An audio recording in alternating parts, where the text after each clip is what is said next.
I was just on a walk and I was thinking about I have at this point I have two books, almost three books projects, I use the term very, very loosely, that I haven't released.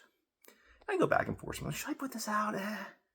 And I ask myself anymore, is this for me or is this for other people? The one specifically I'll probably never put out because it's designed to be a practice book.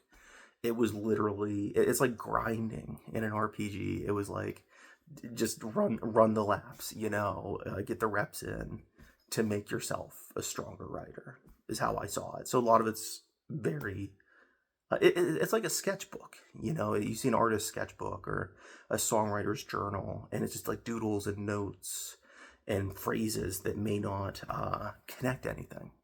It's just trying to improve and to practice. And the other two, though, are they're structured. I mean, they are the one I could release, right? It's like pushing like a detonator, like doop. You can see it, doop, and then it drops. And I just decided the last minute I was very sick for a good portion of this year. I don't know what was wrong with me. My health has been horrible this year, and including right now, it's been almost 2 weeks too. Half this year's just been being sick and being unable to do anything. I'm not like in the hospital sick. I'm just too unwell to function at the capacity that I like to because I'm usually a pretty active person. But yeah, the other one I'm working on actively. And I'm like, should I release this? This thematically kind of ties in with the other book that I didn't release. Maybe I should put them both out around the same time. I don't know. And I'm not here to talk about this. I don't really care about that. But what's really hit me is that art is validified now. We all see it as a commercial endeavor exclusively. And I just don't see art that way. I don't agree with that. Um, it's like everything. I saw this comment once on the internet that we all review movies now as though we're the CEO thinking about the marketability or the profit margin rather than as works of art. And I really hate that. I do it too, though. Like, I'm as guilty of that, probably more guilty than most people of doing that. And I know that's it. Just it's true, and I don't want to do that for my own art. And I don't. To me, it's a very pure process. It's I don't like the term because it's a real thing. It's art therapy, but it's not therapy as in like with an instructor or an actual art therapy. It's exploring different feelings. It's all fiction, but it's kind of like you're writing a character. It's like, well, I don't feel this way, but what about somebody who did? How can I connect with that feeling to understand the world better?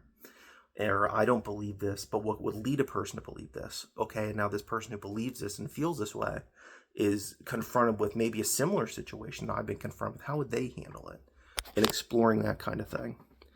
And it's almost like an exorcism too, where like this. It's not always negative. Sometimes it can be.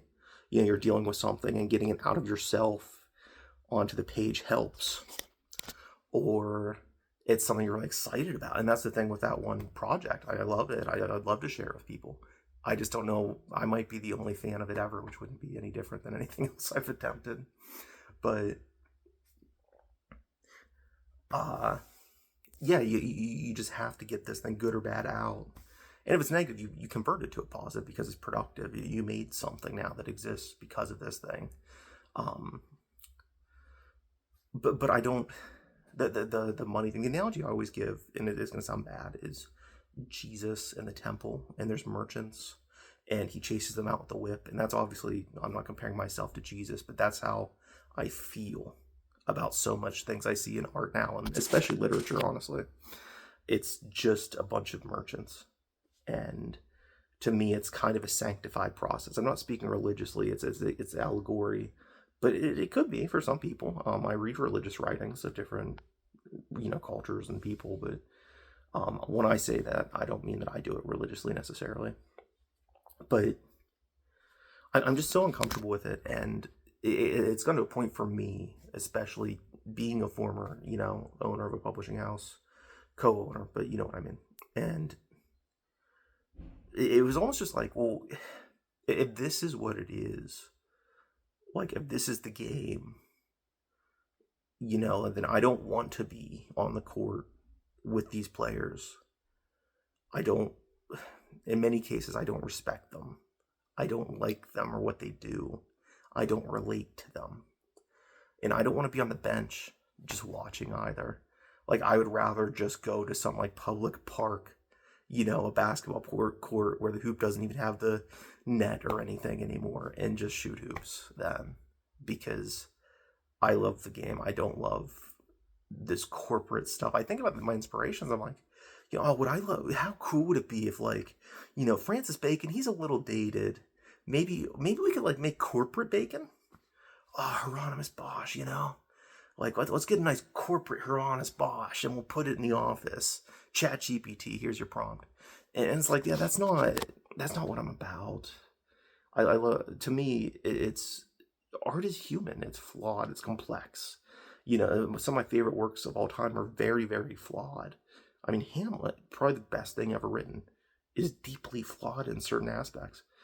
And if you look at it from a structural, modern, like, I'm teaching a writing class, and here's what the character should do here kind of way, it doesn't apply to those rules, whether you think intentional or it's into flaw, whatever. But yeah, I guess that's the thing, is that I don't want to be a part of this world of corporate writing. I would much rather be like an Emily Dickinson or something. I would much rather. I think about Daniel Johnston all the time, and that's really a huge, huge inspiration. And I know he was very successful, especially considering, the struggles that he had. But his creative process for me, especially the earlier albums, and I think about sorry. I guess one thing that's really been haunting me is something I was writing. I came up with, and I don't think I'll include this in anything, but it was a line. It's not a political statement. It's an existential statement.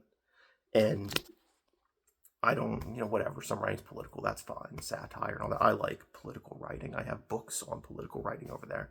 But I feel like everything is so contextualized through modern politics, and that's just not the language I'm speaking.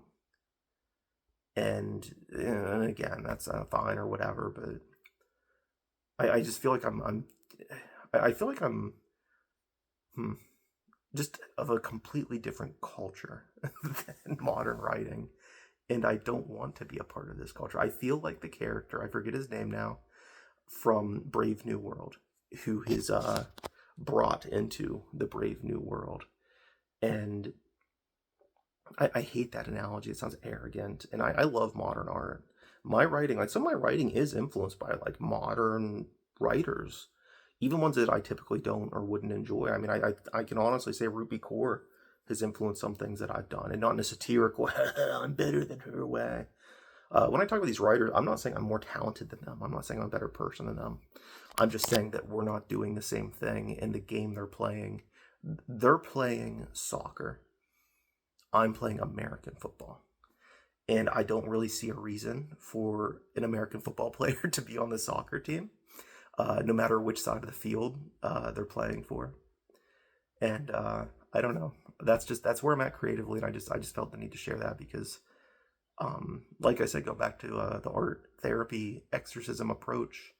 You have these feelings inside you, and then it's stuck, and it's a tornado in my chest, and and you get it out. You puke up the green pea soup during the exorcism, and then it's done, and you're like, all right, cool, that's out of me now. That's out in the world.